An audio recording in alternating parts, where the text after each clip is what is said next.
హల్లెలూయా హల్లెలూయా. నీతి స్వరూపైన యెహోవా ఘనమైన నామానికి మహిమ కలుగును గాక. గడిచిన రోజుల నుంచి దేవుడు తన చిన్న కృప నన్ను నా కుటుంబాన్ని అలాగే సంఘమంత్రిని తన కృపలో భద్రపరిచి కాపాడి ఈ ఆదివారం ఆరాధనలో తన సన్నిధిలో పెట్టిన దేవునికి మహిమ ఘనత ప్రభావాలు కలిగిస్తున్న ఇప్పుడు వచ్చిన సంఘమంత్రికి యేసుక్రీస్తు నామములో శుభములు వందనాలు తెలియజేస్తున్నాను. Praise the Lord. హల్లెలూయా.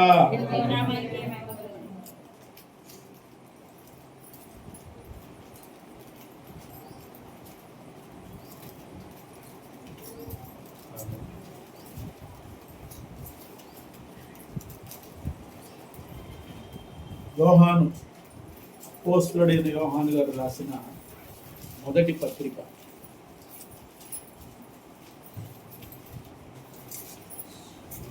మొదటి పత్రిక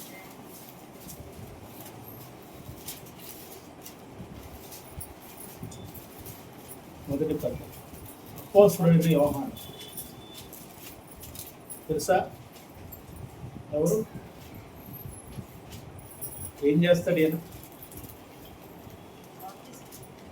బాప్తిస్మం ఇస్తాడా?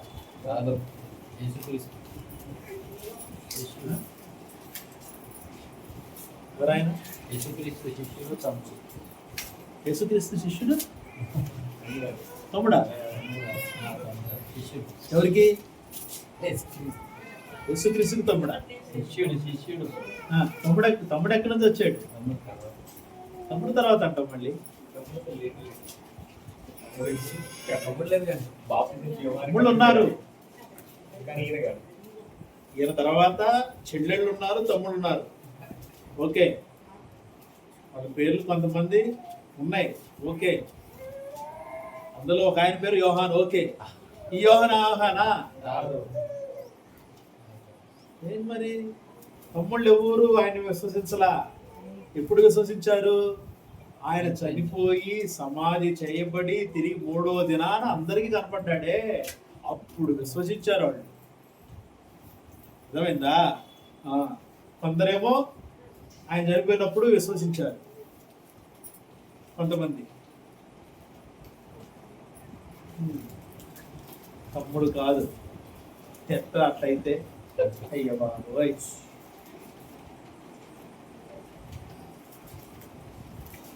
ఇంకా మనం వెనకబడి ఉన్నాం. చూడండి. ఓకే, అపోస్తలుడు అంటే యేసు క్రీస్తు ప్రభువారు ఏర్పాటు చేస్తారంటే పిలుచుకున్న శిష్యుల్లో ఒక ఆయన. ఓకేనా? మొట్టమొదటి వెంబడించారే యేసుక్రీస్తుని. ఎవరు వెంబడించింది మొట్టమొదట? నలుగురు వెంబడించారు. నలుగురు పేర్లు చెప్పండి.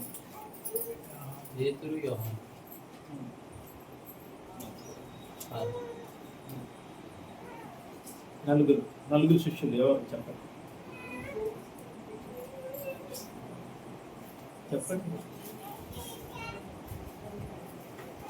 వాళ్ళు అన్నదమ్ములు, వీళ్ళు అన్నదమ్ములు.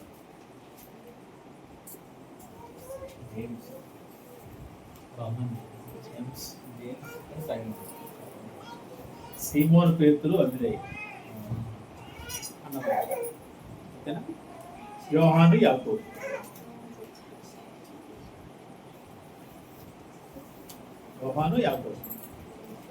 ఆ యాకోబే ఖడ్గంతో చంపబడ్డాడు.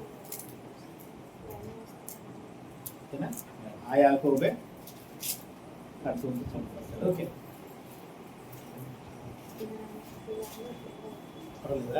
ఓకే, దేవునిస్తాం. ఓకే, కాబట్టి ఆ యోహాన్ అంటే అపోస్తలుడైన యోహాన్. ఈ యోహాన్ గారు పత్మాసు ద్వీపంలో బానిసగా కొనుక్కోబడతాడు. అక్కడికి వెళ్ళిన తర్వాత యేసుక్రీస్తు ప్రభువారు ఆయన దర్శించి ఆయనకు ప్రాణ గ్రంథాన్ని ఇచ్చారు. ఈ యోహాను గారే రోమా చక్రవర్తి కాలంలో అనేక హింసలకు గురైనప్పటికీ చనిపోలేదు. కాగే నూనెలో వేస్తే ఏ గాయాలు అవ్వకుండా బయటపడినటువంటి వ్యక్తి. ఎవరన్నా గాయాలు, అది కాదు, కాగే నూనెలో వేస్తే అప్పుడు ఎలా అయింది కదా, బజ్జీలు అసలు తినటానికి అసలు తినేయాలి, వేడివేడిది అన్నట్టు వస్తుంది. అలాంటిది ఒక మనిషిని అందులో వేస్తే ఎలా ఉంటుంది చెప్పండి? ఎలా ఉంటుంది? మొత్తం ముడుచుకుపోతాడు, ఒక తయారైపోతాడు. కానీ ఆయనకి ఏం కాలేదు. వానికి ఆశ్చర్యం అసలు వాడు భయం పుట్టాలి అడిగి. ఆ రాజుకి భయం పుట్టలేదు. కారణం ఏంటంటే వాడు కఠినమైపోయిన హృదయం కలిగిన వాడు. తీసుకెళ్ళి అక్కడ ఏంటి అన్నాడు. ఎన్ని హింసలు జరుగుతున్నా చావట్లేదు అని చెప్పి తీసుకెళ్ళి పద్మాసు దీపంలో వేయమన్నాడు. చూడండి, పద్మాసు దీపంలో వేసారు. అక్కడ ఏంటి అని అంటే చుట్టూతా నీళ్లు, మధ్యలో పెద్ద కొండ. అది చరిత్రకారులు బొగ్గు వస్తుందంట ఆ కొండలో. ఆ బొగ్గులు తోవటం, షిప్పులు వేయటం, పంపించటం, అది వాళ్ళ పని. మరి ఈయన పెద్ద ఆయన ముసలాయన, ఈయనేం చేస్తాడు? మామూలుగా తీసుకెళ్ళి అక్కడ పడేయండి అన్నారు, పడేశారు. అక్కడ ఆయనకి దర్శనం వచ్చింది. రంగన్న రాశాడు.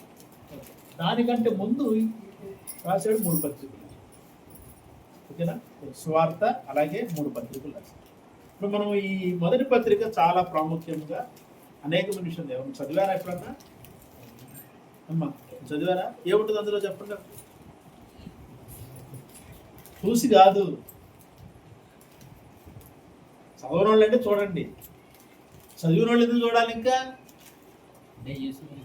స్టార్టింగ్ ఏదైతే ఆయన చూసిండో అది ఓకే. మొదటి అధ్యాయంలో ఉంది, మొదటి 4 వచనాలు ఉంటుంది. ఓకే, లోపలే ఉంటుంది సబ్జెక్ట్. దేని గురించి ఉంటుంది? గుర్తు లేదా? ఓ మై గాడ్, సహాయం చేద్దాం.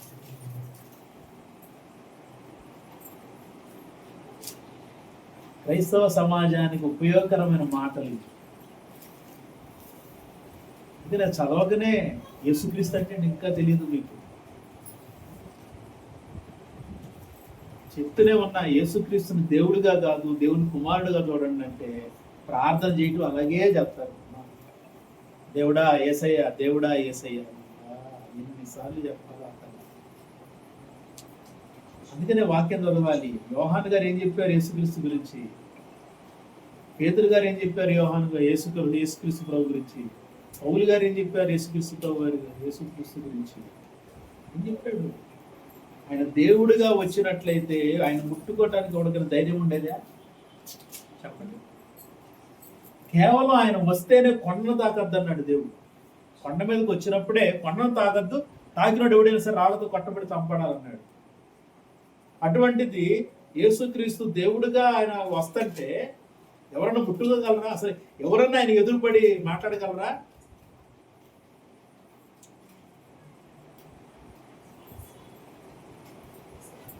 అందుకని వాక్యం ఆ వాక్యం తెలియకనే మనం ఏం చేస్తున్నాం? ఇంకా ఆయన్ని దేవుడు దేవుడు దేవుడు యేసుదేవుడు మాకు సహాయం, యేసుదేవుడు మాకు సహాయం, యేసుదేవుడు మాకు సహాయం.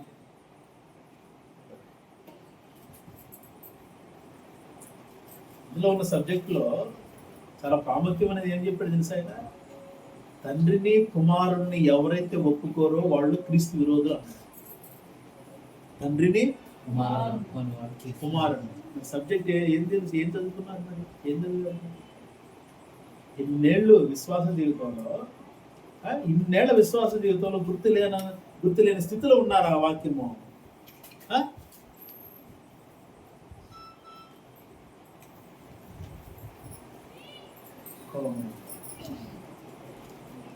నీ విశ్వాస జీవితంలో వాక్యమే గుర్తు లేకపోతే ఇంకేంటి ఉపయోగం ఏంటి?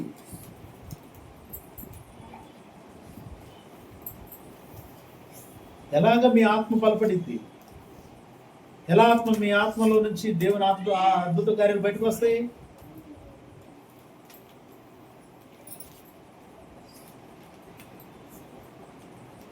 ఆలోచించేయండి.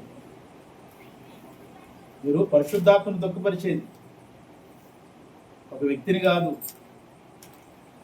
ఎన్నో ఏళ్ళుగా ఏదో పరిస్థితులు వెళ్ళిపోతా సేవ చేసుకుంటూ వెళ్ళిపోతే వాళ్ళ కాదు మీరు బాధ పెట్టేది. ఎవరు బాధ పెడుతున్నారు? మరి పరిశుద్ధాత్మను బాధ పెడుతున్నారని తెలిసి కూడా అలాగే ఉంటారా? వాక్యం చదవండి చదవండి చదవండి చదవండి చదవండి చదవండి అంటే అందుకనే వాక్యం చదివినప్పుడు వాక్యంతో ఉన్నప్పుడు వచ్చి చేసే ప్రార్థన కూడా ఎలా ఉంటుందో తెలుసా? వాక్యంలో ఉన్నప్పుడు వాక్యంతో మీరు ఉన్నప్పుడు వచ్చే ప్రార్థన ఎలా ఉంటుందో తెలుసా? వాక్యం తప్ప ఇంకేమి రాదు ప్రార్థనలో. వాక్యమే రావాలి, ఆ వాక్యంలో ఉన్నవే రావాలి. మనకు అర్థం అవ్వాలి, నేను ఎలా ఉన్నాను, నా స్థితి ఏంటి. అర్థమవుతుందా మీకు? మీకు ఎవరికైనా మీ స్థితి అర్థమవుతుందా? మీరు ఎలా ఉన్నారు దేవుళ్ళో?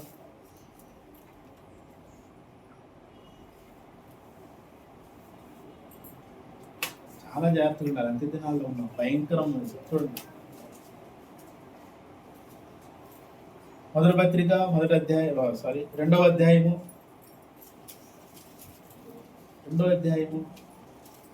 18, 19, 20 వచనాలు.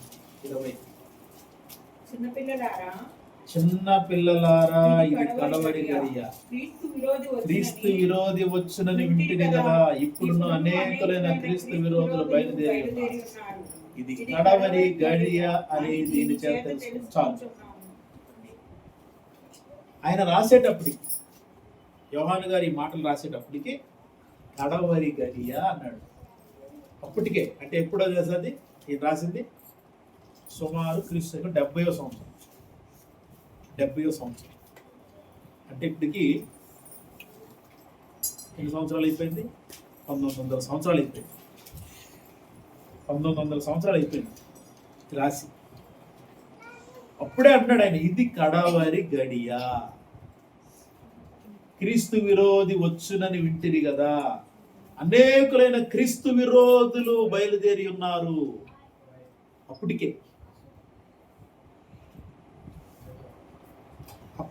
వచ్చిన క్రీస్తు విరోధులు ఎలాంటి వాళ్ళు చెప్పండి? ఎలాంటి వాళ్ళు? మనలాంటి వాళ్ళు. అర్థమవుతుందా? మనలాంటి వాళ్ళు. తర్వాత ఆయన అంటాడు, వారు మనలో నుండి బయలు వెళ్ళిరి. ఎక్కడి నుంచి వచ్చారంట? అర్థమైందా నేను ఎందుకన్నాను మనలాంటి వాళ్ళు అని? ఎక్కడి నుంచి వచ్చారు? మనలో నుండి బయలు వెళ్ళిరి, కానీ వారు మన సంబంధులు కారు. వారు మన సంబంధులైతే మనతో కూడా నిలిచి ఉందరు. అనేకులు క్రీస్తు విరోధులు అంటే గుర్తుపెట్టుకోండి, క్రీస్తు విరోధి అంటే ఎవరో కాదు, క్రీస్తును వ్యతిరేకించేవాడే క్రీస్తు విరోధి. లాస్ట్కి వచ్చే క్రీస్తు విరోధి వేరు, వారి అపవాది పుత్రుడు. అంటే వీళ్ళు మారు మనసు పొందే అవకాశం ఉంది ఈ క్రీస్తు విరోధులకి. ఎవరికి? మనలో నుంచి బయటకు వచ్చిన వాళ్ళకి. అర్థమైందా? మనలో నుంచి బయటకు వచ్చిన వాళ్ళకి మారే అవకాశము ఉంటుంది, కానీ వానికి ఇది పుట్టడమే క్రీస్తు విరోధిగా. క్రీస్తు విరోధి ఆత్మతో పుడుతున్నాడు, పుట్టుకతోనే. వానికి ఆత్మతో ఒక శరీరం దాల్చుకుంటూ వస్తుంది. చూడండి, క్రీస్తు విరోధి బయలుదేరి ఉన్నారు. చూడండి, అంటే ఏంటి క్రీస్తు విరోధి యొక్క ఆలోచన? వీడు అబద్ధాన్ని సత్యంగా చెప్తాడు. క్రీస్తు విరోధి అబద్ధాలను సత్యము. కాబట్టి మీకు అబద్ధాలు చెప్పే సేవకులు గుర్తుకు రావాలి. అర్థమైందా? మనుషుల యొక్క విశ్వాసాల యొక్క పరిశుద్ధ జీవితాలు అవసరం లేదు వాళ్ళకి. అర్థమైందా?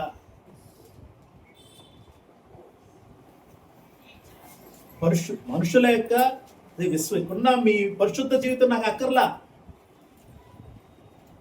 మీరు అపవిత్రంగా ఉంటే నాకు ఇష్టం. అది క్రీస్తు విరోధి ఆత్మ. ఇలాంటి సేవకులు ఉన్నారు, గుర్తుపెట్టుకోండి. సంఘాలు నడిపిస్తారు, భయంకరమైన పనులు చేపిస్తారు, చేస్తారు. అలాంటి వాళ్ళు మనకు ఆదర్శం కాదు. అర్థమైందా? ఎందుకంటే పెద్ద పెద్ద సేవకులే చేస్తున్నారు. క్రిస్మస్ పెద్ద పెద్దోళ్ళే చేస్తున్నారు, మీకే తెలుసా? వాళ్ళకి రాలేదు. ఎస్, నాకే తెలుసు అని అంటే దేవుణ్ణి అడిగే తెలుసుకున్నా, దేవుణ్ణి అడిగా తెలుసుకున్నా. వాక్యం చదివితే నాకు వాక్యం కరెక్ట్ అవ్వాల, నాకు కరెక్ట్ అవ్వలేదు వాక్యం, నా అంతరాత్మ ఒప్పుకోవట్లేదు ఆ వాక్యాన్ని. మనుషులు చేసేటటువంటి కార్యాలు వాక్యానికి సరిపోవట్లా,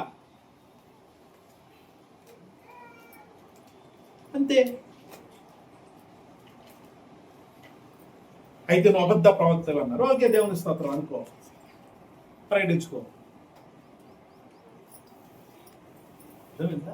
వాక్యాన్ని, ఉన్న వాక్యాన్ని కాకుండా దాన్ని కలిపి చెరిపి మాట్లాడేవాడు క్రీస్తు విరోధం. దాని విశ్లేషణ, దాని లోపల లోతుగా విశ్లేషించకుండా ఏది పడితే అది బోధించేవాడు క్రీస్తు విరోధులు. ఇక్కడ అందుకనే వారు మనలో నుండి బయలు వెళ్ళేది కానీ వారు మన సంబంధులు కాదు. వాళ్ళు ఒక మన సంబంధులు అయితే మనతో ఉంటారు. ప్రైజ్ ది లార్డ్, హల్లెలూయా. అర్థమైందా? మనతో ఉంటారు, వాక్యాన్ని పట్టుకొని మనతో ఉంటారు. ఒకవేళ ఒక సేవకుడు చెప్పేది తప్పు అయితే వాక్యంతో సరిచూసుకోవాలి, సరిచేసుకోవాలి. అప్పుడు ఏమనాలి? అవతల వాళ్ళు నేను చెప్పా, లేదు లేదు పాస్టర్ గారు మీరు చెప్పేది రాంగ్ లాగా ఉంది, చూద్దారండి, కూర్చున్నారండి, మాట్లాడదాం రండి, ఎక్కడ మీరు చెప్పేది కాదు, వాళ్ళకి అది అక్కర్లేదంట. మీరు అబద్ధ బోధకుడు, అబద్ధ ప్రవక్త మా చర్చిలో ప్రకటించేశాం అన్నాడు. నాయన, అందుకని ఇక్కడ మనం చదివే మాటలు చూడండి. వారందరూ మన సంబంధాలు కారని ప్రత్యక్షపరచబడినట్టు వాళ్ళు బయలు వెళ్ళింది. అయితే మీరు పరిశుద్ధుల వల్ల అభిషేకం పొందిన వారు కనుక సమస్తమును ఎరుగుదురు.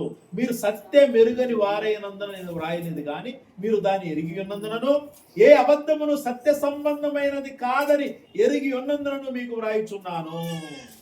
ఏ అబద్ధము కూడా సత్య సంబంధమైనది కాదు. అర్థమైందా? సత్య సంబంధం అంటే ఒక అబద్ధం వచ్చింది, అది అబద్ధము వాక్య సంబంధమైనది కాదు కాబట్టి అది అబద్ధం. ఏదైతే వాక్యంతో సంబంధం ఉంటుందో అదే నిజం.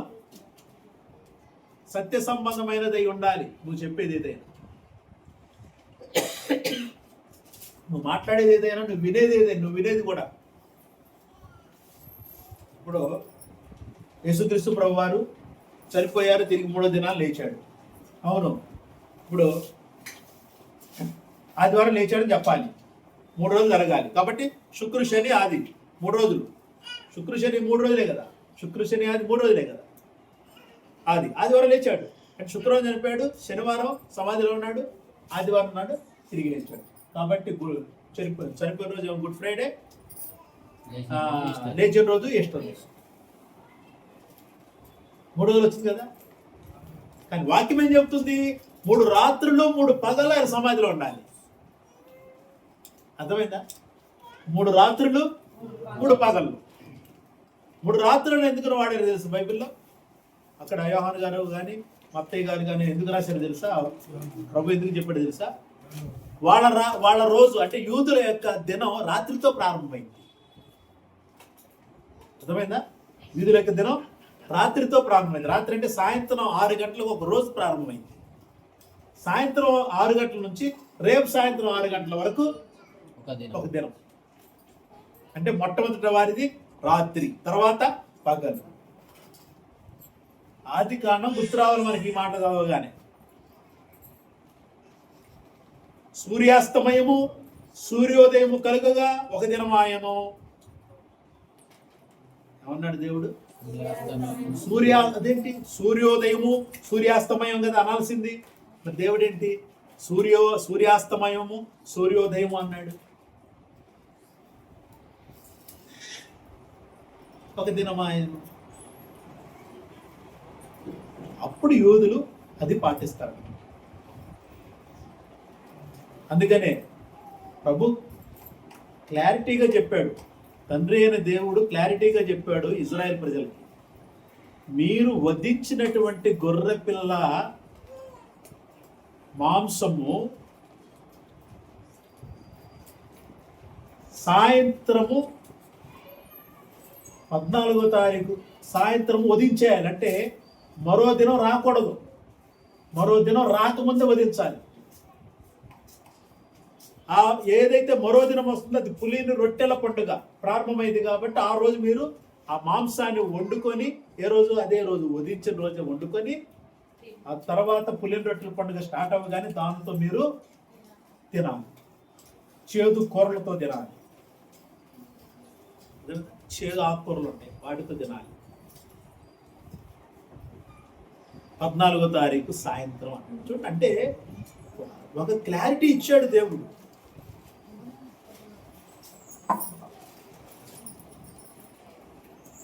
పండగ రోజు మీరు పవిత్రంగా ఉండాలి, పండగ రోజు పవిత్రంగా ఉండాలి.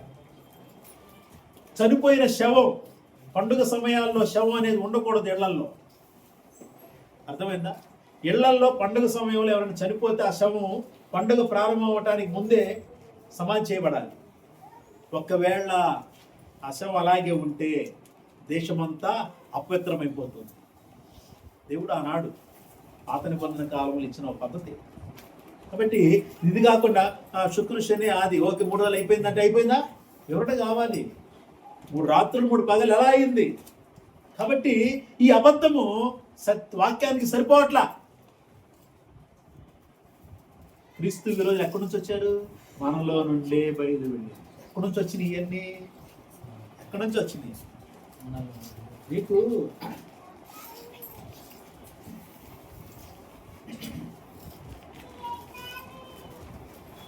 ఫస్ట్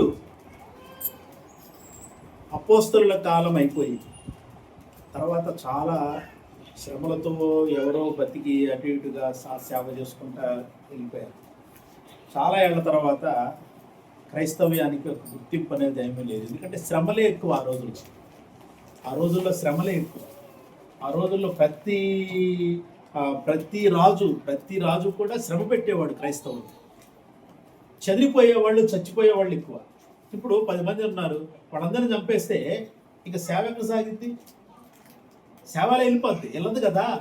అందుకని అందులో నుంచి ఎవడో వాడు తప్పించుకొని వెళ్ళిపోయి ఎవరికి తెలియకుండా బతికి సువార్త చెప్పుకుంటా అలా అక్కడ దేవుని ఆత్మకార్యాలు జరిగి అక్కడ 10 మంది అక్కడ అలా అనమాట. అలా విస్తరించింది ఈ సంఘం, ఈ సమాజం, క్రైస్తవ సమాజం. చూడండి,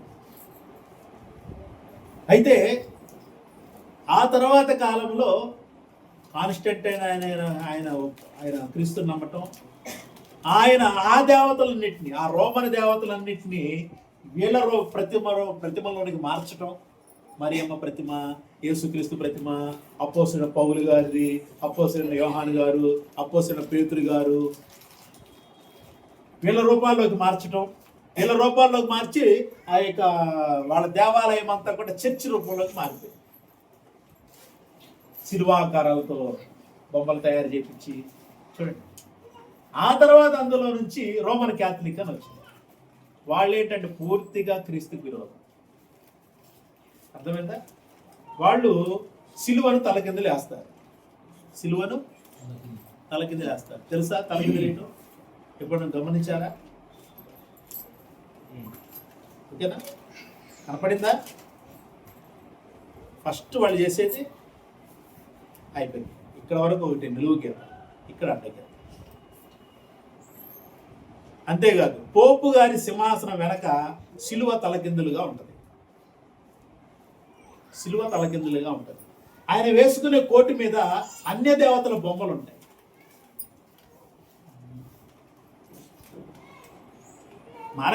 మనకి టైం ఆడిది ఇవన్నీ చూడటానికి? చెప్పు, మనకంత ఓపిక ఉందా? అసలు ఇవన్నీ తెలుసుకోవటానికి మనకంత ఉందా? ఉందా?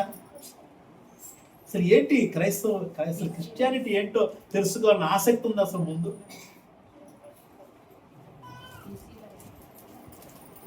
ఏదో వస్తున్నాం పోతున్నాం అంతే.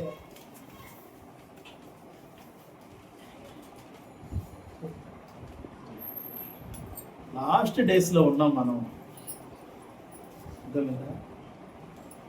నేను సేవలోకి వచ్చిన మొదటి నుంచి కూడా ఒకటే మాట్లాడాను.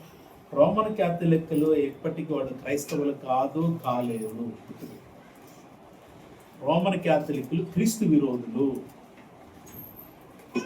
మీకు ధైర్యం ఉంటే ఈ మాట వాళ్ళతో చెప్పండి. అది లేదు నా మీద చెప్పండి. మా పాస్టర్ గారు చెప్పారు, అందుకే ఆయనతో వచ్చి మాట్లాడారు.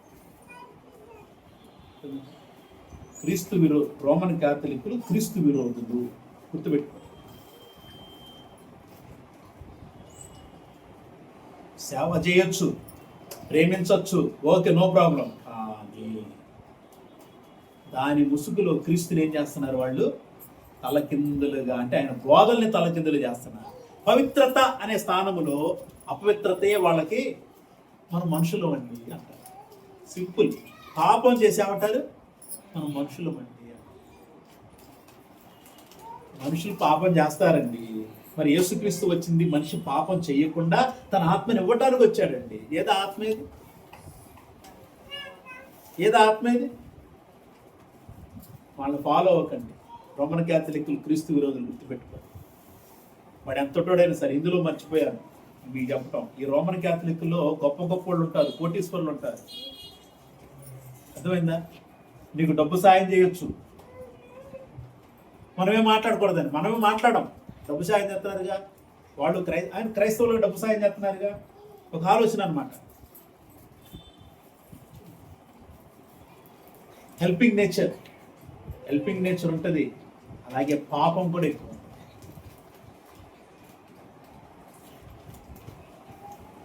పోపు గారి తల మీద టోపీ ఉంటుంది, తెలుసా? ఏంటా టోపీ?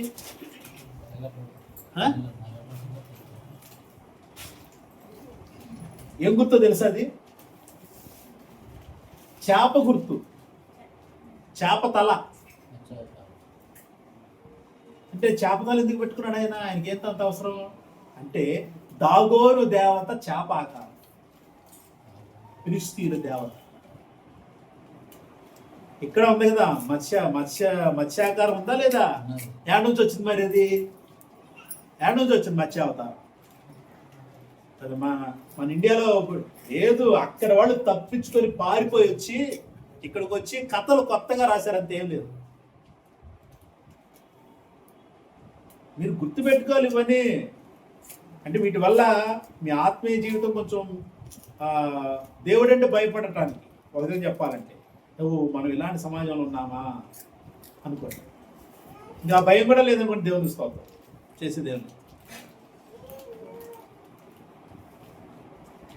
అన్ని పోపు గారు, ఇప్పుడు రోమన్ క్యాథలిక్లు వాళ్ళ దగ్గర ఉండే ప్రతిదీ కూడా అంతకు ముందు వాళ్ళు చేసిన ఆరాధనలే, వాటిని ఇలాగా క్రిస్టియానిటీకి మేము పెద్దలం అనుకొని చెప్పుకున్నారు వాళ్ళు.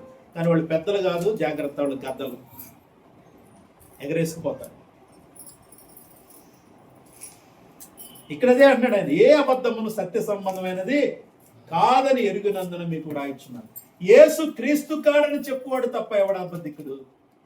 తండ్రిని కుమారుని ఒప్పుకొని వీడే క్రీస్తు విరోధి. ఎవరిని? తండ్రిని కుమారుని ఇద్దరిని ఒప్పుకోవాలి. యోహాను గారు రాసిన మాటలు చాలా అద్భుతమైన. సువార్త చదవండి, పత్రిక చదవండి, ప్రకటన గ్రంథం చదవండి. చాలా అద్భుతంగా, చాలా గొప్పగా ఉంటాయి మాటలు. సమాజానికి అవసరమైన మాటలు, క్రైస్తవ సమాజానికి చాలా జాగ్రత్తగా అంత్య దినాల్లో. తర్వాత మాట అంటాడు, 4వ అధ్యాయం చూడండి. 4వ అధ్యాయం, అనేకులైన అబద్ధ ప్రవక్తలు లోకంలోనికి బయలు వెళ్ళి ఉన్నారు కనుక ప్రతి ఆత్మను నమ్మక ఆయా ఆత్మలు దేవుని సంబంధమైనవో కావో పరీక్షించుడి. యేసుక్రీస్తు శరీరధారి వచ్చిన ఏ ఆత్మ ఒప్పుకున్నది దేవుని సంబంధమైనది, ఏ ఆత్మ యేసును ఒప్పుకొనదో అది దేవుని సంబంధమైనది కాదు. వీళ్ళు యేసును ఒప్పుకోరు తెలుసా? మరియమ్మే ముందంటారు, గుర్తుపెట్టు. యేసును ఒప్పుకోళ్ళు. ఇక్కడ చిన్న ఉన్నారే వాళ్ళంటారు మేము ఒప్పుకుంటామని. వీళ్ళు కాదు చెప్పాల్సింది, పైనుంచి ఆర్డర్ రావాలి. ఎవరైనా యేసును ఒప్పుకున్నారంటే వాళ్ళని ఉంచనేవారు. అక్కడ ఉంటాయి చికెడు గదులు ఉంటాయి, తీసుకెళ్ళి అందులో వేసేస్తారు. వాడు తిండి లేక నీళ్లు లేక అందులోనే 10 రోజులు 15 రోజులు చచ్చిపోవాలి. యేసును ఒప్పుకుంటే. ఇక్కడ వాటికల్లో ఆ చర్చ్ ఉంది కదా, చర్చిలో బైబిల్ చదువుతారు కదా వాళ్ళు. బైబిల్ చదివినప్పుడు ఎవరికన్నా మారు మనసు వచ్చిందనుకోండి, అంతే. వాడు మారు మనసు వచ్చినవాడు జాగ్రత్తగా ఉండాలి. వాడు వెళ్ళిపోయేటప్పుడు నేను వెళ్ళిపోతున్నాను, నేను ఉండలేను, ఇక్కడ నేను చేయలేను, నాకు ఎట్టి పరిస్థితుల్లో వాడిని వెళ్ళలేను, ఏదో ఒకటి చేసి వాడిని అక్కడే ఉంచుతాను. నువ్వు చస్తే ఇక్కడే చావాలి. ఎందుకు? అక్కడ అలాంటి పరిస్థితులు ఉంటాయి. చూడు, తర్వాత క్రీస్తుని ఒప్పుకోరేవాళ్ళు పక్కన పెడదాం. వాళ్ళ గురించి కాదు ఇక్కడ. మనలో కూడా క్రీస్తుని ఒప్పుకునేటువంటి వాళ్ళు ఉన్నారు. వాళ్ళని కూడా మనము గమనించాలి. చిన్నపిల్లలు, మీరు దేవుని సంబంధాలు, మీలో ఉన్నవాడు లోకంలో ఉన్నవాని కంటే గొప్పవాడు కనుక మీరు వారిని జయించున్నారు. వారు లోక సంబంధులు కనుక లోక సంబంధులైనట్టు మాట్లాడదు. లోక సంబంధాలుగా మాట్లాడుతున్నారా? చెప్పండి. ఆత్మ సంబంధంగా మాట్లాడుతున్నారా? లోక సంబంధాలుగా మాట్లాడుతున్నారా? చాలా జాగ్రత్తగా ఉండాలి. అవును, లోక సంబంధాలుగా మాట్లాడుతున్నామేమో అంటే మనలోకి ఏ ఆత్మ వచ్చి మనల్ని ఏ ఆత్మ నడుపుతుంది అని గమనించాలి. తర్వాత మనము దేవుని సంబంధులము. దేవుని ఎరిగిన వాడు మన మాట వినును, దేవుని సంబంధి కానివాడు మన మాట వినడు. ఇందువల్ల మనము సత్య స్వరూపమైన ఆత్మ ఏదో బ్రహ్మపరచు ఆత్మ ఏదో తెలుసుకొనుచున్నాము. Praise the Lord. హల్లెలూయా. చెప్పండి, సత్య స్వరూపమైన ఆత్మతో ఉన్నామా, బ్రహ్మపరచు ఆత్మతో ఉన్నామా? మన యొక్క మాటలు, మన యొక్క పనులు, మన యొక్క ఆలోచన తలంపులే మనం ఏ ఆత్మతో ఉన్నామో చెప్పేది. దాన్ని దృష్టిలో పెట్టుకొని మాట్లాడాలి. ఇప్పుడు చాలా జాగ్రత్తగా ఉండాలి. అంత్య దినాల్లో ఉన్నాం, అపాయకరమైన రోజుల్లో ఉన్నాం. అది ప్రభుత్వ తెలియనా తెలుస్తుంది. మనము సత్య స్వరూపిన ఆత్మ చేత నింపబడి ఆత్మ చేత మనం నడిపించబడాలి.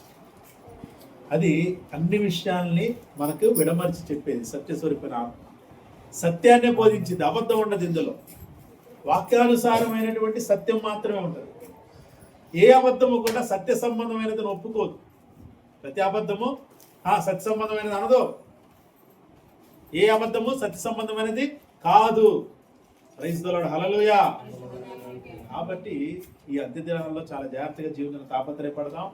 ఈ మాటలను బట్టి మనం మన యొక్క వ్యక్తిగత విశ్వాస జీవితాన్ని మార్చుకుందాం. అనేకులకు సంఘానికి, కుటుంబానికి ఆశీర్వాదకరంగా ఉండడానికి తాపత్రయపడదాం. కాబట్టి ఈ మాటలను బట్టి జాగ్రత్తగా జీవించుదాం. లాస్ట్ డేస్లోకి వచ్చేసాం. చాలా జాగ్రత్త. దేవునికి దగ్గర అవడానికి తాపత్రయపడాలి. దేవుడి మాటలను ఆశీర్వదించి తన కృపతో తన ఆత్మకు అభిషేకించి దేవుడు తన నామమునకు మహిమ తెచ్చుకోను గాక. Praise the Lord. హల్లెలూయా. నీతి స్వరూపిణి యెహోవా ఘనమైన నామానికి మహిమ కలుగును గాక. మోకరించి ప్రార్థనలో ఉన్నాం.